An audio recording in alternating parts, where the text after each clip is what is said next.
Bună ziua, sunt Claudia Tapardel și bine ați venit la emisiunea din culisele Europei, All About EU. Este o emisiune dedicată în special tematicii europene, așa cum știți, și prin care îmi doresc să aduc Europa mai aproape de români și să aduc informațiile de la Bruxelles mai aproape de realitatea românească. I will start to speak in English because I have guests from the European Parliament from other countries. And today I will discuss about European tourism, which is one of the most affected economic sectors in the European Union, but not only, all over the world. The tourism is very affected by the pandemic crisis. I might say that the last figures show us that we have a loss of approximately 70% in revenues, and I think almost 11 million jobs at risk at the level of the Union. Many airlines, many restaurants, many bars, hotels are nearly to become bankrupt. And that's why I think it's an issue very important for all the European citizens, and me, as a citizen, not as a former MEP, I want to understand how the European Union and how the European institutions can support and find solutions for the recovery of this sector and also for restarting to travel, being for business, for pleasure, for work, but in safe conditions and hopefully with less restrictions. So my guest for today, it will be MEP from Portugal, Claudia Monteiro de Aguiar. Hello, Claudia. Good afternoon, and welcome to All About EU at DC News TV. Hello, good afternoon. Well, thank you for the opportunity to be here with you, speaking about an important industry, travel and tourism industry. And also how it is being affected by this pandemic crisis. Thanks for the opportunity also to share with you and with Romanian citizens how is the European Union working to develop better conditions, better solutions, to give better answers, to help, as you said previously and well done, for hotels, restaurants, and a huge amount of small and medium enterprises that are unfortunately being severely hit by this crisis. It's not only a question of health, it's a question of economic impact and social impact, because at the European level, we are talking about 11,000 people that are connected directly and indirectly to the sector, to the travel and tourism sector, and that are having many problems leading with this crisis. So, at the European level, we constituted several times a tourism task force. Claudia, first of all, we'll discuss a lot about this issue, but allow me to present you. You are a member of the European Parliament from Portugal, coming from Madeira Island. So you are very implicated in tourism because you are coming from a region that depends, the economy of Madeira and also the economy of Portugal depends in a large scale of touristic activities. You are a member of the TRAN Committee, Transport and Tourism Committee of the European Parliament, Vice Chair of the Fisheries Committee, and also you are the Vice President of the Working Group for Tourism at SMEs Europe. So you have a lot of important positions in the European Parliament. And first of all, because this pandemic is true, has hit on everybody. All the European Union is affected. All our citizens, all the European citizens are affected by this pandemic crisis. We are speaking about over 500 million of people that are affected. Their lives are affected, the lifestyle is affected, our economies are affected, the way we are the way we are educating our children is affected by this pandemic crisis. So my first question, but I want a short answer from your part, is what is happening right now at the level of the European Parliament? What exactly are the concrete measures that the European Parliament and also the European institutions are taking for recovering from this pandemic crisis? Because I want to know exactly which are these concrete measures. Okay, so let me try to make it short and clear for people to understand some measures. First, we want to restart the travel and tourism. Because we need to restart it, we need to give an answer to the health question, to the sanitary measures. So at this level, we are trying to have coordinated measures for travel restrictions, for hygiene and health protocols. We asked in the European Parliament to implement an EU protocol of testing. Let me just share with you that here in Madeira Island, from the beginning of the pandemic crisis, the government made and invested on the testing protocol. So each citizen that arrives to Madeira Island needs to be tested, and those tests are supported by the government. So it's a kind of way to start slowly opening the economy to receive people, to receive travelers in a safe way. We also, at the European level, we ask for financial support, to support the SMEs, to support the enterprises that are struggling with this crisis. So that is why we say that in the Next Generation EU, that's not including the financial support directly to the tourism, but we ask to each member state to include on their resilience mechanisms and funds to include the tourism sector and to help them with fund guarantees, to help to sustain the employees that are working with the enterprises with some guarantees that can help to support on this crisis. So I think that this global view needs to be understood. First, health questions with protocols, with testing, with the European certificate of vaccination, and then with the financial support to help the enterprises that are struggling in this crisis. Yes, I agree with you, but tell me, Claudia, because I saw a lot of words. I saw a lot of talking about how to support tourism, but can you tell me if you feel that the European Commission and also the European Parliament are assuming these measures, and they really want to implement these measures and to help the member states and the European citizens and also the touristic activity?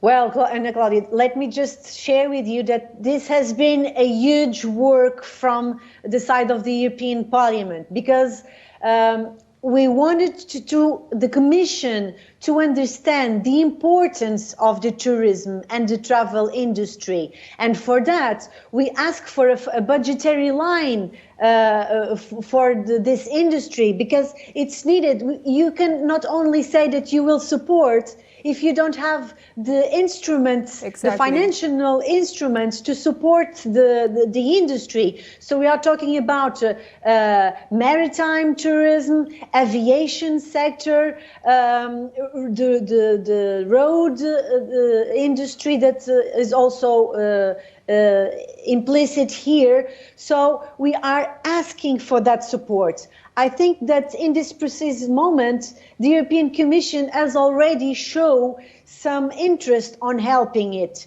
So that's why they approved a European mechanism of crisis that we asked for support. And that mechanism of crisis is really to understand how financially you can help the member states, and how can the member states then have that support to help the industry, to help hotels, to help restaurants, to help all the enterprises that have an activity connected directly or indirectly to the tourism.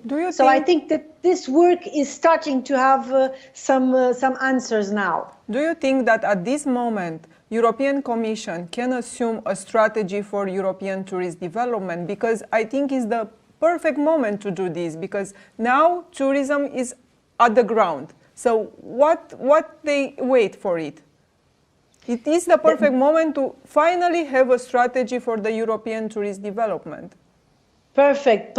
I think that that's the point. This is the time. Unfortunately, it was shown by a pandemic crisis, by an economic crisis.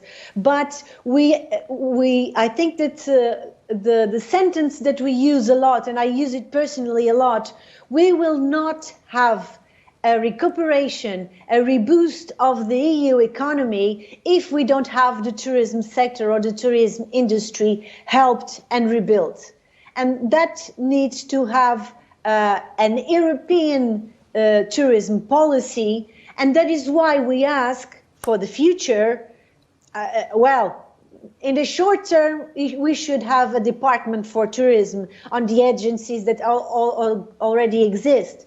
But we ask for the future to have an agency, because now we understand how important the tourism is for our economies. Our several member states and islands that are dealing with tourism for lots of years, we know how is to deal with that. But at the European Commission, this is the perfect time to understand that if we are already talking, and we hear from the European Commission that now we can talk about a EU for health, with an EU agency for health. Okay, it's not a common procedure of the EU, but this is the time to understand that tourism has also the space for have a policy at the European level and an agency to work and to better understand what are the needs of the member states, what are the needs of the industry, and to promote better and also to answers. have a more integrated action at EU level in supporting member states in developing EU tourism. Let's summarize. And the decisions. Decisions too. You mentioned some measures, some concrete measures that the European Commission and the European Parliament should take. So we have this agency for tourism, which is very important. Yes? Yes. We have, the European Parliament is asking for a concrete for financial support to have a budget line in the EU budget for tourism. Yes, we ask for a budgetary line for the tourism. And of course, connected to this budgetary line, we need a strategy for developing tourism at EU level. Yes. I will come back to something that you mentioned before, and I think also this is a very useful instrument at this moment to restart tourism. It's the Green Digital Certificate for Vaccine. As you know, it's a legislative proposal that was presented by the European Commission on 17th of March. And I think indeed it's a useful tool, and also I think it represents a hope for the elimination of restrictions regarding the freedom of movement. So, what's your opinion, and what's the opinion of the members of the European Parliament regarding this instrument and this legislative proposal? And the second question that I want to address you related to this issue is, do you think that it's possible that to have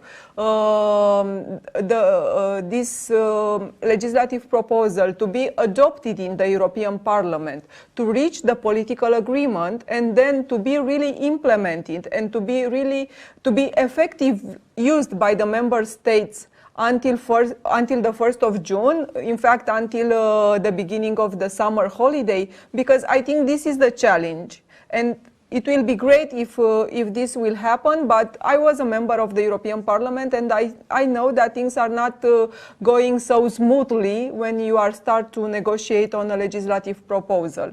But I hope that it will be like that. Yes, I think that you summarize it very well, Claudia. It's really that the aim of the proposal. It's very positive because we want that people start traveling again in a safe way, in a non-discriminatory way. That's why we ask that this certificate does not include any discriminatory action that can be implemented, and we wanted to do it well. But it's a complex question, it's a complex issue. People are divided, member states are divided, not only politically, but of course because of ethical questions. But the aim of the certificate, it's very positive. Well, indeed, I have this report that I'm responsible for the reboost and the recovery of the tourism and to put the tourism sector in a sustainable way for the future. And last October, when we defined one of the pillars and one of the strategies, we identified the need of this certificate. So it was I saw this happening of this legislative proposal very positively. And this certificate covers, just to share with you, covers first, if one person has been vaccinated against COVID, if the person received a negative results test, a PCR or another test, and if the person has recovered from the COVID-19. So it introduces some basic principles like setting the maximum validity period of the recovery. So these are the 3 points that this digital green certificate includes. We at the European level, we will need to analyze it and to vote for this proposal. I don't know if it will be possible, as you said, to put it in the road, to implement it on 3 months. Yes, to be on fast track, to say like that. To be on fast track, yes, yes. But I think that it's a good way, one way that if slowly, gradually, people can start traveling and have this green way that says that, okay, you have been vaccinated. You don't need to come to a member state and to pass for a quarantine, to pass again for a procedure of testing. You can go and easily travel. So, as I said to you, the principle is good.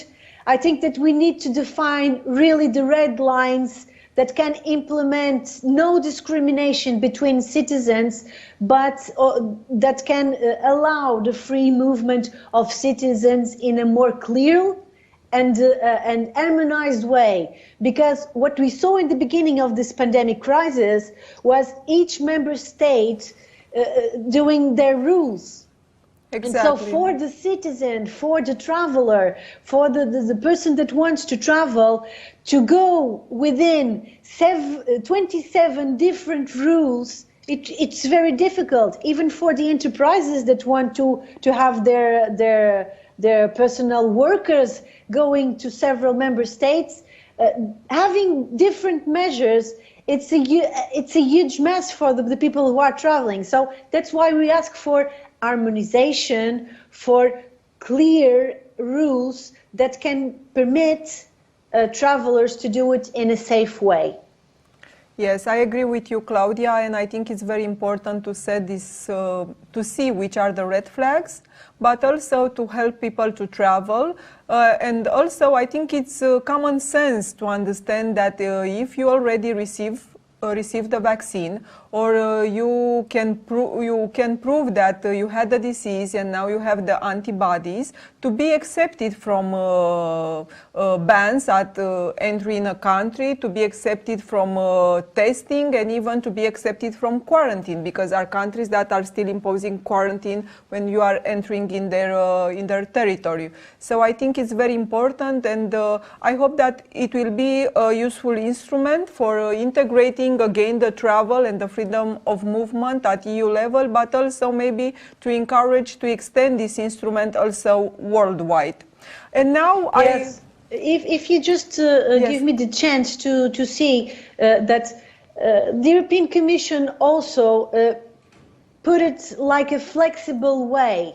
And I think it's very positive to have this flexibility, because we depend a lot on the scientific studies and on the scientific proofs that we need to. So we need to understand the inoculation process, how much time does it take. So having this certificate open and flexible to adapt to the changes that will happen with the basis on the scientific proofs, it's very positive. It's not a closed document, it's not a closed passport that they called. I don't even like the name of passport. So it's just a way, an instrument that can facilitate traveling and the free movement of people. Yes, we don't need more bureaucracy. We just need flexible instruments to restart to travel again. Now, I will come back to a subject that for sure you will love it. We'll come back to your home country, to Portugal. You have a great experience in tourism, and as I said before, Portugal is also a country that has a great experience in promoting tourism and attracting tourists all over the world, and also it's a country that depends on a large scale on touristic activities. But I want to ask you to share with us some examples of good practices regarding the reopening of the touristic activities,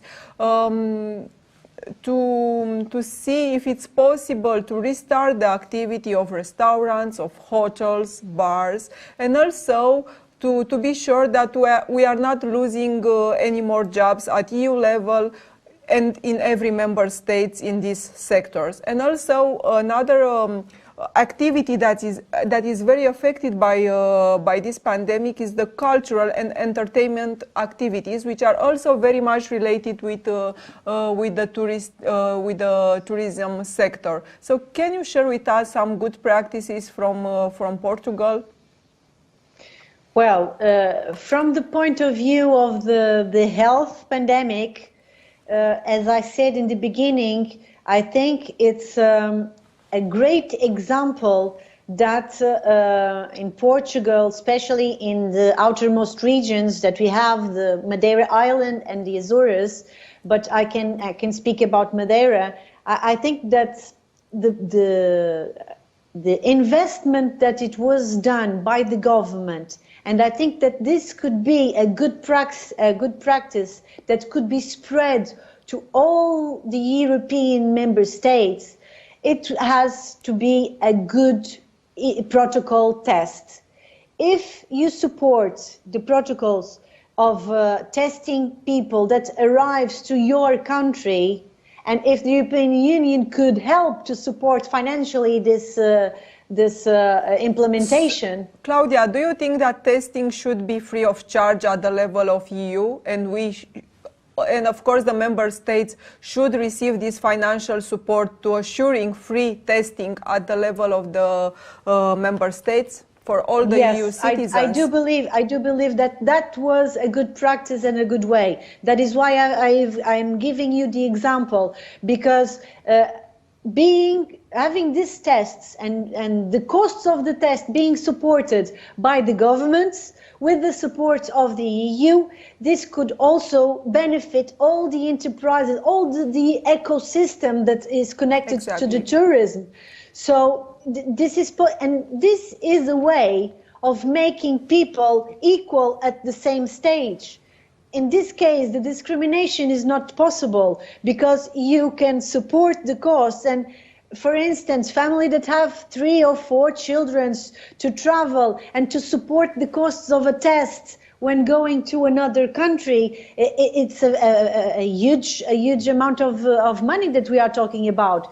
So I think that this investment is in health, but it's also for the tourism and travel industry. This could be a good solution. So testing protocols should be implemented all over to support. And then the financial support. Well, we need to reduce the taxes that all the enterprises are having this crisis now, this impact. So if we can lower our internal VAT or the taxes that are connected to the enterprises and to the tourists, if we can extend the period of this lower taxes, this could be a very good measure to help the industry to maintain. I'm not telling to recover.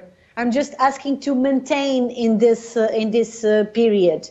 And then in the future, I think that at the European level, it should have financial support and programs to help member states to the transition that we want, to the green transition that we want to put in the agenda, because we have the European Green Deal.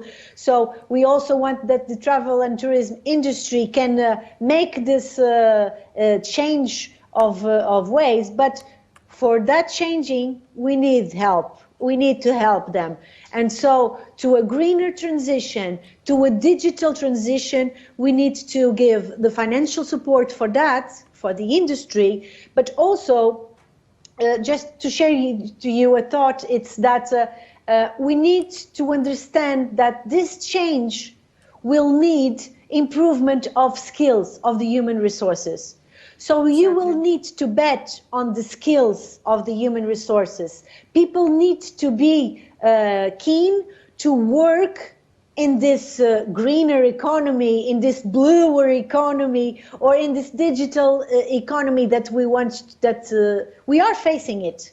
We are facing this transformation era. So let's work on that, and we are working on that to have these supports, these frameworks, these instruments that can help member states to put in practice this instruments. And we are asking it at the European level. We are working on it at the European level.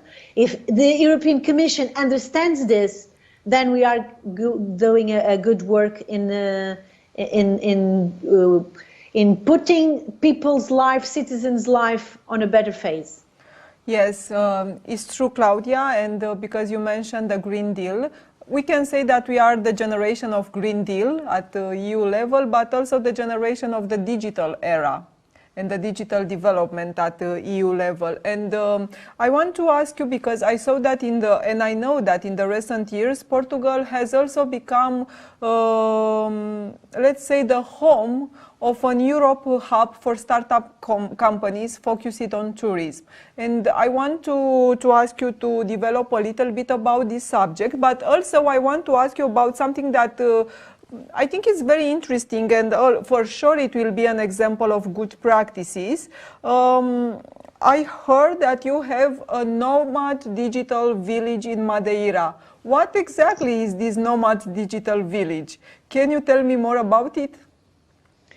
Yes, I think that is something that the governments and also at the EU level should think, well, that's the future, but we are dealing with now in the present. So thinking about digitalization is this. Well, the Nomad village is a way that the government looked and said, okay, we have the perfect conditions. We have climate conditions, but we also have digital with software and hardware conditions to promote not only a destination, a touristic destination, but also giving conditions to the citizens all over that want to come to work in our territory, in our region. We give them the facilities to work, and then you have also the touristic part. So it's a combined 2-in-1, the touristic destination, but also to attract more people to work. So you are inviting me to make my my TV talk show in Madeira. You can. You will have the conditions to do that. So you can do your work and work all over for the world in a special place. Just we need to give people the condition, citizens the condition. When you were on the European Parliament, we already spoke about the need of having the 5G, the internet spreads in each country, in each region. So this is important. Yes, it was an important dossier, Wi-Fi for EU, and I fight very much for this dossier, and I thank you for your support. It seems that in this new period that we are living, Wi-Fi for EU, it's very important to have it's connection all over Europe, so and mostly in the remote regions.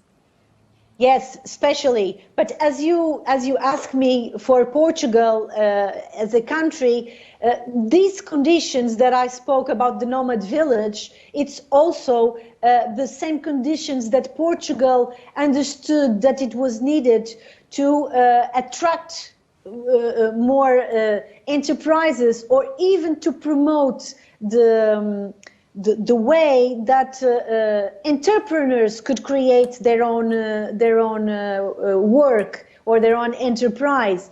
So I think that besides the touristic place that we have, the destination that Portugal is, that Lisbon, Algarve and Oporto gave those opportunities as big cities, we also Portugal promoted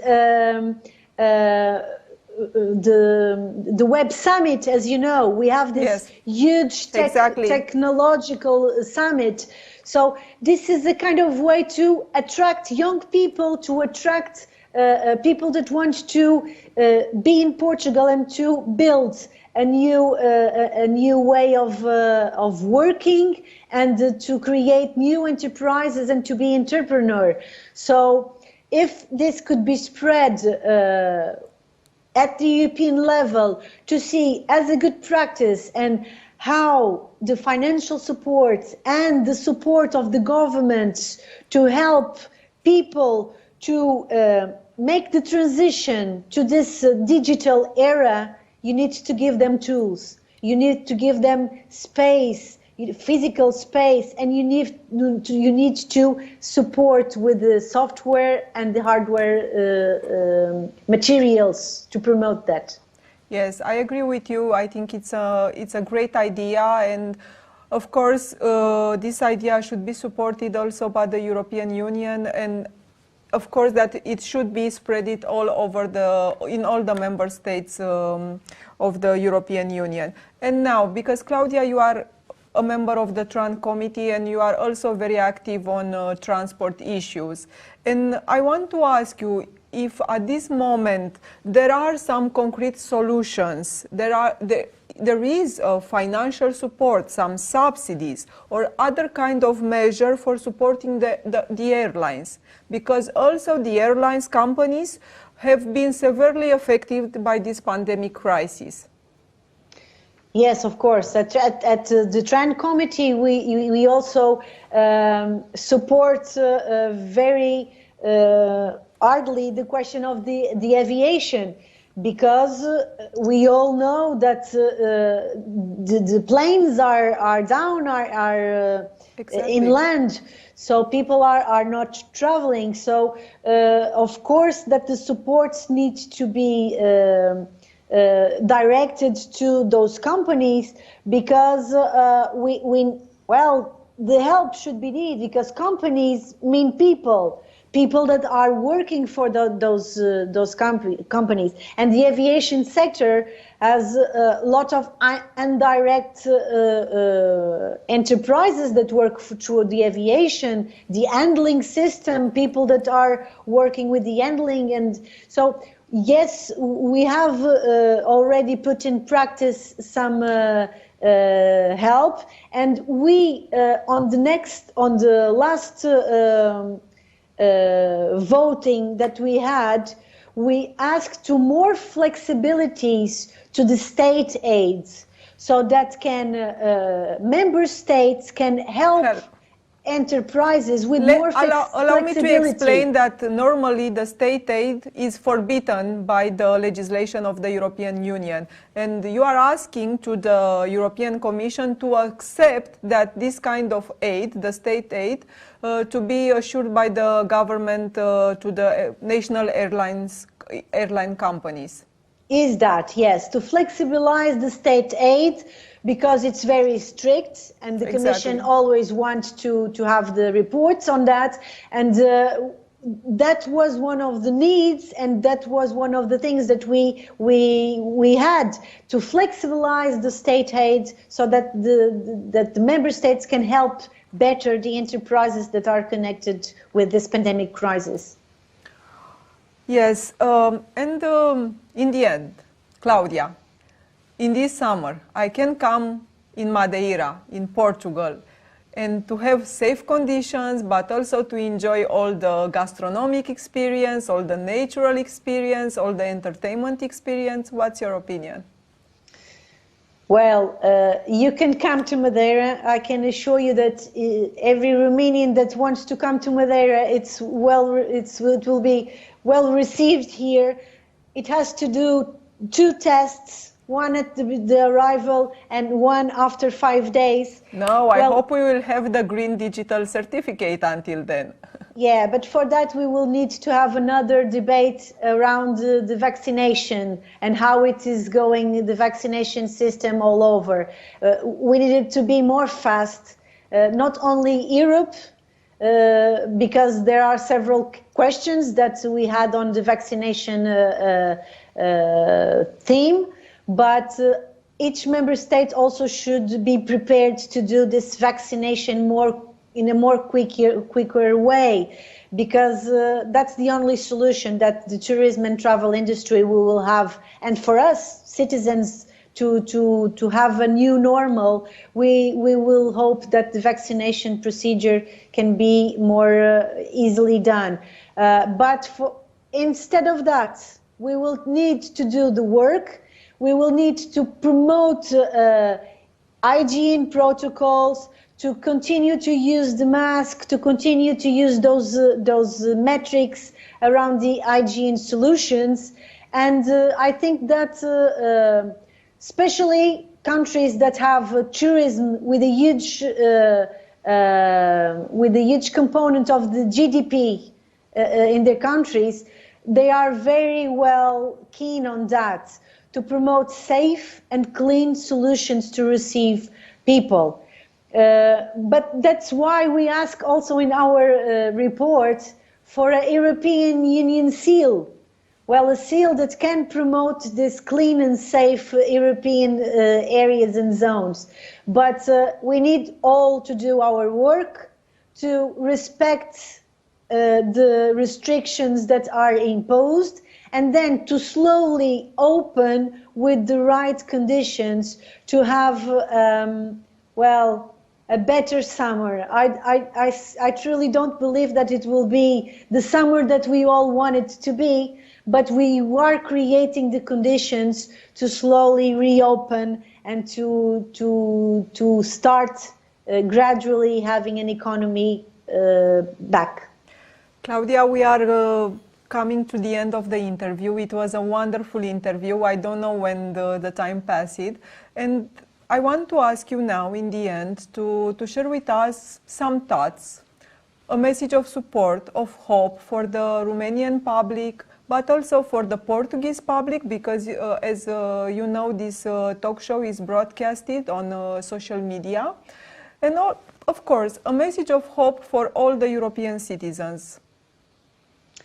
Well, the hope is that we will pass this through. We will have the vaccination at the end of the year, we hope will be spread all over the EU, but especially we have the hope that internationally we are already seeing in other countries that are putting in place the vaccination. So that will be the solution, as I said. But until there, I hope that at the EU level, but all the governments, especially Portuguese and Romanian, because we are now in this particular platform, that can make all the efforts to support the enterprises. Because if enterprises are well supported, people and citizens have their work guaranteed.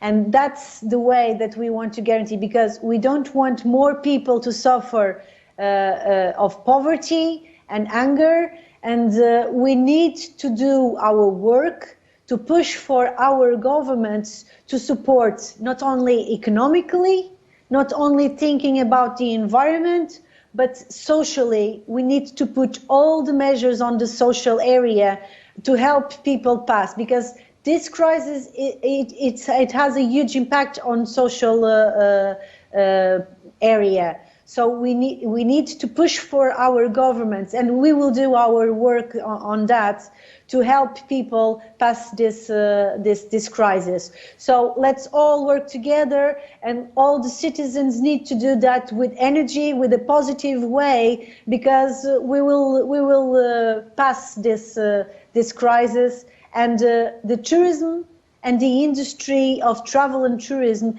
has always given a proof of resilience and of turning the crisis into positive ones. And we will come back again with a harder way, in a stronger way. Thank you. We need a stronger Europe, and we need that our citizens enjoy their life and be social protected. Thank you so much, Claudia, for this interview. It was a great pleasure to have you as one of my first guests. I hope that I will see you very soon, maybe in Brussels, maybe in Madeira, or maybe you will come in Romania. Thank you so much. Thank you for the opportunity.